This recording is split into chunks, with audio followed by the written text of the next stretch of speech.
বড় বৌদি, বড় বৌদি, ও বড় বৌদি। বড় বৌদিকে কেন? দরকার আছে। কি দরকার আগে আমাকে বলো। তোমায় কেন বলবো? দরকারটা আমার ওর সঙ্গে। দাঁড়াও, সাগরে পৌঁছতে গেলে তোমাকে যে আগে এই ছোট নদীটা পেরোতে হবে ঠাকুরজি। সাগর? আজ আমিও দেখবো ওই সাগরে কত জল আছে। কি রেলো তু? কি হয়েছে? এত চেঁচামেচি কিসের? দেখো না মা, কতদিন বাদে আমার ঠাকুরপো এলো, বলে একটু পুঁটি মাছ খাবে। আমি সে কখন পুঁটি মাছগুলো কাটতে দিয়ে গেছি।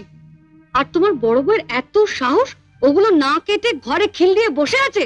আমি বড়দিকে মাছ কাটতে বারণ করেছি। তুমি বারণ করেছো? হ্যাঁ। কেন? মা, আমরা বাঙালি ঘরের মেয়েরা বিয়ের পর অনেক আশা নিয়ে স্বামীর ঘর করতে এসে ঝিয়ের কাজ করি, এটা আমরা মেনে নিয়েছি। কিন্তু তাই বলে পাড়া প্রতিবেশীর বাড়িতে ঝি না এলে তাদের বাড়ির ঝিয়ের কাজও আমাদের করতে হবে? এটা আমি কিছুতেই মেনে নিতে পারবো না। তা লুতু পুঁটি মাছ কাটতে পারে না বলেই না। সে কি মা, আপনার মেয়ে পুঁটি